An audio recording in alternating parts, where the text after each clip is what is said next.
কয়েক সেকেন্ডের ভিতরে আমরা এই ধরনের গুণগুলো খুব সহজেই করে ফেলব।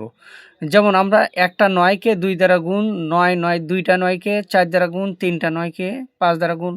অর্থাৎ আমরা একই সংখ্যা, বিশেষ করে ৯ অঙ্কটি বেশ কয়েকবার যদি একটি অঙ্কের সাথে গুণ করা হয় খুব সহজে আমরা করতে পারবো। যেমন এখানে ৪টা ৯কে ৭ দ্বারা গুণ, তাহলে আমরা কি করব, আগে ২ এবং ৯ গুণ করে কত হলো, ৯ দুনো কত, ৯ দুনো কত ১৮,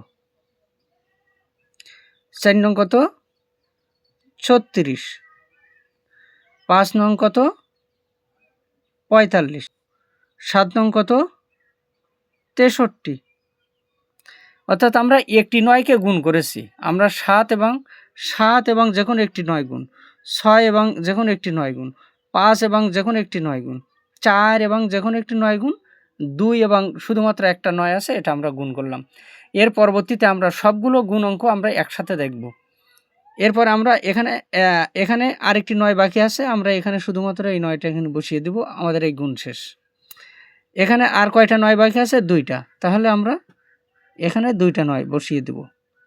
এখানে ৯ কয়টা বাকি আছে, এখানেও 2টা ৯ বাকি আছে, তাহলে আমরা 2টা ৯ এখানে বসিয়ে দেব।